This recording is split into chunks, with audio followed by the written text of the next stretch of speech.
Bom, a gente está aqui para falar um pouquinho mais sobre o assunto biópsia embrionária. Debate quente, aquecido no mundo da reprodução e que, no final, eu vou dizer qual a minha opinião, mas ainda é uma coisa muito quente. Os negros ainda estão muito à flor da pele entre os defensores e os detratores da biópsia. Mas vamos lá, o que eu prometi na semana passada foi trazer para vocês um trabalho que foi muito impactante para mim quando eu li, e eu acho que ele merece, digamos assim, vocês, da parte mais leiga do processo, tomarem conhecimento de uma forma mais aprofundada. Então eu vou falar um pouquinho desse trabalho e o que eu teria para dizer dele, do trabalho específico. Ele foi, se eu não me engano, foi de 2018, depois eu olho aqui o... Não, 2020, trabalho 2020, muito recente, foi recebido em maio de 2020.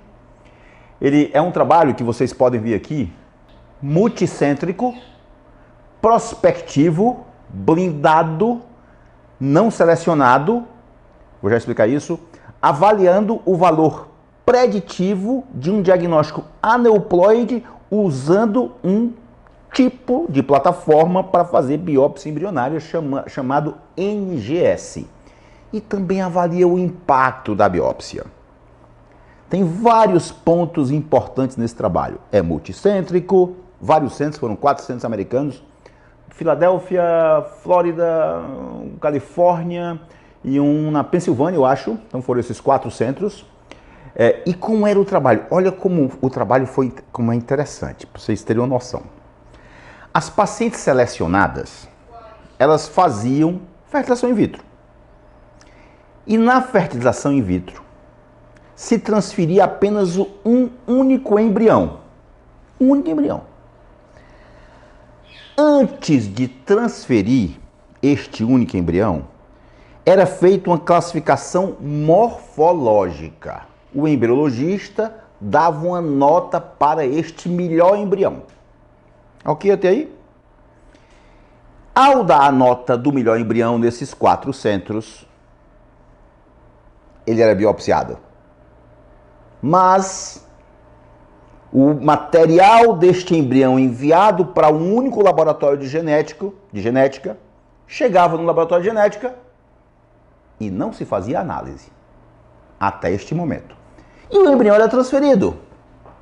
Portanto, o embrião era transferido com base apenas morfológica. Nós não sabíamos qual era o status genético do embrião. Olha que sutileza de detalhes, que delícia de conversar isso com vocês. Muito bem. Ao transferir o embrião, nós tínhamos um resultado. Paciente grávida ou paciente não grávida. Quando nós tínhamos o resultado, aquelas células que tinham sido mandadas para o laboratório de genética eram analisadas. E o laboratório de genética fazia análise sem saber o resultado da gravidez ou não gravidez da paciente. Caminha, tu prestou atenção? Viu que interessante? É uma coisa muito bem pensada, muito bem bolada o trabalho. Bom, então vamos em frente. O primeiro fluxo que eu vou trazer aqui para vocês, a primeira figura que eu vou trazer aqui para vocês, gente, esse óculos é novo, ninguém falou nada, mas é novo, né? Já faz parte da paleta de cores, rosinha claro, né? Qual é a paleta? É inverno brilhante, para todos vocês saberem, e aí, quem quiser me dar um presente. Vamos lá, bora aqui. Pegaram o belíssimo trabalho, né? Então vamos aqui, ó. Vamos aqui a primeira figura interessantíssima para vocês verem. Olha só. Aqui eu não vou ler isso aqui para vocês, tal. Bom, ó, um trabalho bom, 1.300 pacientes selecionadas, excluídas tantas outras porque perda de follow-up, porque depois que entraram... Bom, das 1.300 pacientes selecionadas, entraram mesmo no estudo 648, por mais diversos problemas que elas podem ter, e tem lá explicando tudo isso. Muito bem. O que nos interessa, no entanto, é isso bem aqui, ó. Bem aqui, ó. Resultado clínico obtido, seguido de um resultado do diagnóstico genético que nós não sabíamos. Lembra lá de como foi feito o trabalho, né? Muito bem. 312 transferências foram feitas com embrião saudável geneticamente. 312 transferências feitas de embriões que depois nós soubemos que eles eram normais. Ok? Não sabíamos. Transferi sem saber. Transferi apenas com base na morfologia do embrião. Olha só, que interessante.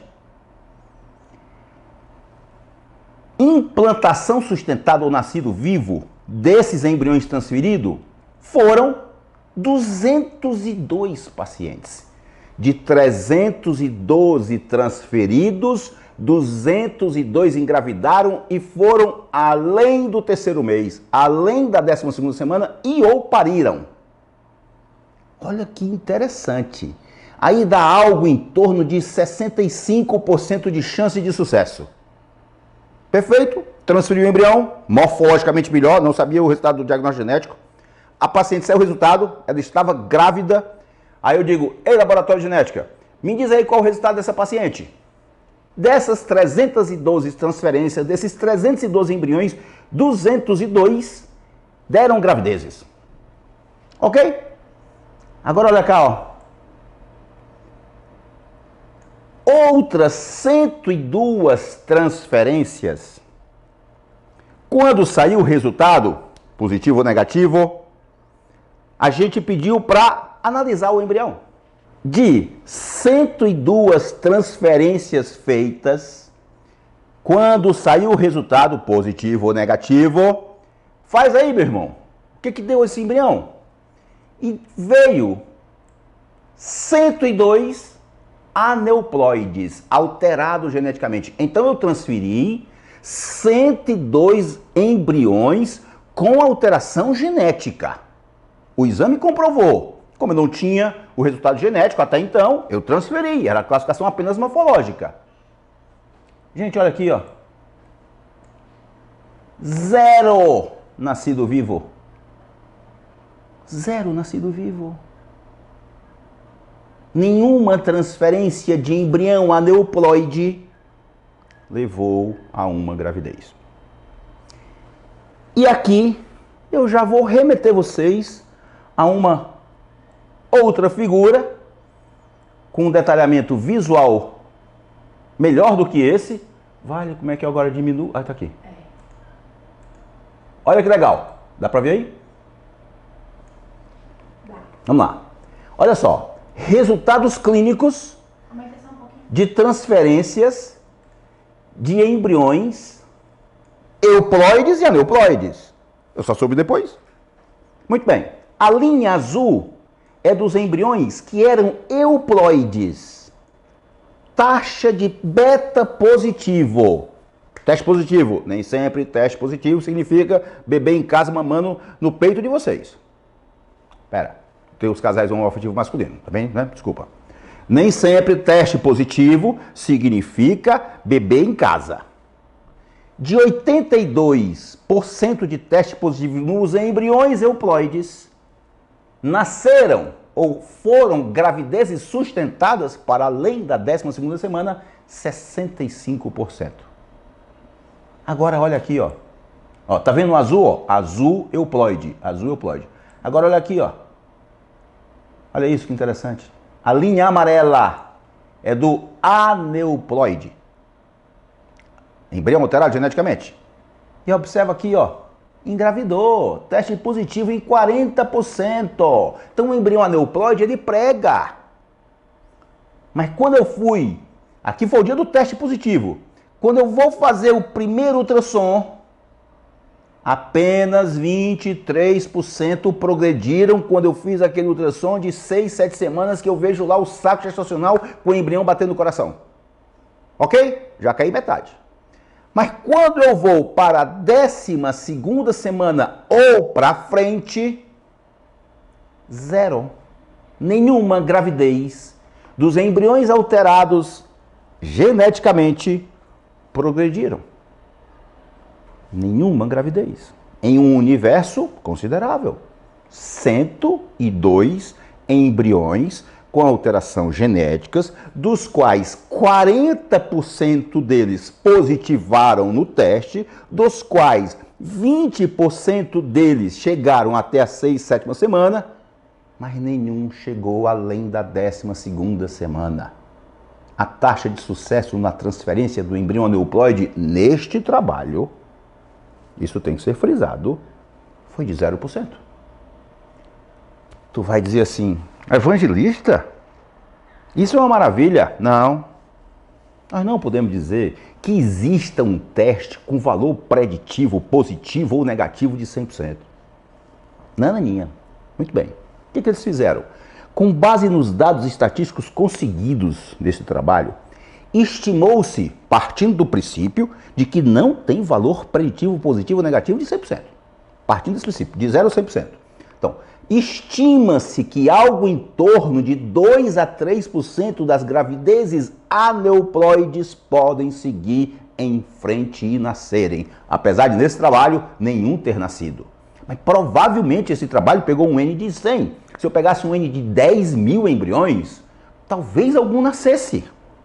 Então, com base nesses dados, calculou-se esse outro dado estatístico. Então, esse trabalho, gente, ele, para mim, sela um ponto muito importante. Porque agora, eu vou ali no outro, certo? Vou ali no outro e já eu volto. Vou aqui, ó. Olha que legal aqui, ó. Isso aqui é o que eu mais bato. Teste genético pré-implantacional para aneuploidias é custo efetivo. Tem uma relação custo-benefício boa. Encurta, para mim aqui é a grande sacação, encurta o tempo de tratamento e reduz o risco de falhas na transferência e abortamentos. Esse trabalho aqui ele é sensacional, feito lá no serviço do Shelby Neal, e sempre tem um Scott no meio, esse cara aqui é muito bom. Bom, olha aqui, ó, olha que interessante esse gráfico aqui, ó. PGTA reduz o tempo do tratamento. Observa que a linha azul, isso aqui é uma escala de tempo, ó, tempo em dias, ó. Na escala azul eu vou tendo muito menos tempo para a paciente engravidar. Olha a diferença de tempo. Quando eu transfiro um embrião euploide e quando eu não sei se o embrião é euploide ou aneuploide porque eu não fiz a biópsia.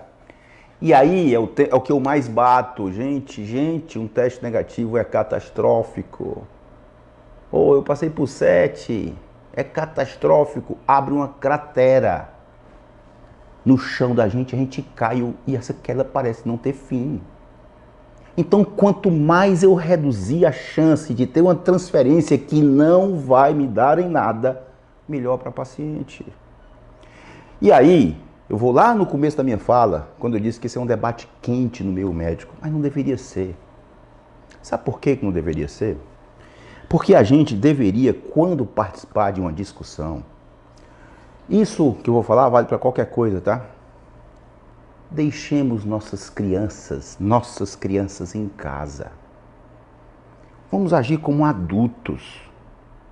Vamos ter opiniões claras, mas saber escutar. Porque na hora que eu vou defender que é biópsia, tem que ser biópsia, meu comportamento está sendo de uma criança que quero provar a minha tese. Não. Há prós e há contras em qualquer técnica que envolva o campo da medicina. E aí é que eu acho crucial esta minha fala. Dá para mostrar minha mesa, tá? Conseguem perceber que minha mesa é redonda? Isso aqui tem uma simbologia. Isso aqui não foi feito à toa, não está assim porque eu acho bonito, não. Aqui está dessa forma para eu mostrar para o paciente que eu não estou de um lado e ele do outro. Aqui está dessa forma para eu mostrar para o paciente que nós estamos no mesmo barco. E quando eu digo isso, eu apresento o diagnóstico genético, falo dos prós e dos contras e nós decidimos o que fazer. Essa é a medicina, para mim, mais atual, mais humanizada, mais particular, que olha no olho do indivíduo, conversa com ele sobre as técnicas na busca desse teste e podemos decidir não fazer biópsia. E é a parte do jogo. Claro, não é assim, minha filha, você tem que fazer biópsia, meu garoto, você tem que fazer biópsia. Não é assim. É uma técnica a mais com seus prós e com seus contras e que nós, adultos, não nossas crianças infantis que são deixadas em casa, conversamos com o paciente e decidimos em conjunto. Essa é a forma que eu penso. Essa é a forma que eu acho que a medicina devia ser exercida. Ok? Foi bom? Foi. Falta uma coisa, hein? Lembra? Você esquece, mas eu não esqueço. Né? Pois é. Uma paciente... Não, paciente não sei se é paciente não. Uma... Seguidora. Mas tem um nomezinho que a gente chama, né? Seguimores, né? Uma seguidora colocou assim, Evangelista, fala sobre embrião mosaico. Se eu soubesse quem é, eu ia te mandar um beijo. Porque essa pergunta é tão boa, que isso aí faz parte um pouco do que eu estou falando, sabe? Olha só, lá no comecinho do diagnóstico genético, lá pelos 1995 da vida, quando começou o diagnóstico genético com uma plataforma que só analisava 3 cromossomos, eu disse assim, não, eu não entro nessa aí não. Eu vou analisar 3 cromossomos apenas? Não tem lógica. Então, lá no início se fazia através de um método chamado fluorescência, ou FISH. Hoje a gente não faz mais essa técnica, avançou muito, a gente consegue analisar todos os 23 pares de cromossomos. Então nessa eu entro, agora eu entro. Muito bem. No intervalo, este frame de tempo, lá de 95 para até agora, nós começamos a descobrir que existia um tipo de embrião chamado embrião mosaico. Sabe o que é um embrião mosaico? É assim, ó. A gente tira em torno de 5, 6, 7 células dele, tiramos e analisamos. E lá nessas células vão ter embriões, vão ter células saudáveis, com 46 cromossomos, e células alteradas geneticamente. Então, ele tem as duas populações de células. E aí nós graduamos embriões mosaicos de baixo grau, quando menos de 50% das células são alteradas. E embriões mosaicos de alto grau, quando mais de 50% das células são alteradas. Ok? Embriões mosaico de baixo grau são transferidos e nascem. Isso mesmo. Já há séries de acompanhamento de mais de 1000 pessoas nascidas. Mais de 1000 pessoas nascidas. O embrião tinha lá o mosaico. Tinha lá uma alteração genética, mas tinha células normais. Coloca e nasce. Muito bem. Aqui, este que vos fala, tem 6 transferências de embriões mosaico, 4 gravidezes, 3 nascidas sem problema. Evangelista, então, é 100% seguro de que se eu transferir o embrião mosaico, ele não terá alterações? Minha filha, meu filho, 100% é só a morte. Só a morte. A única coisa 100% na vida é só a morte.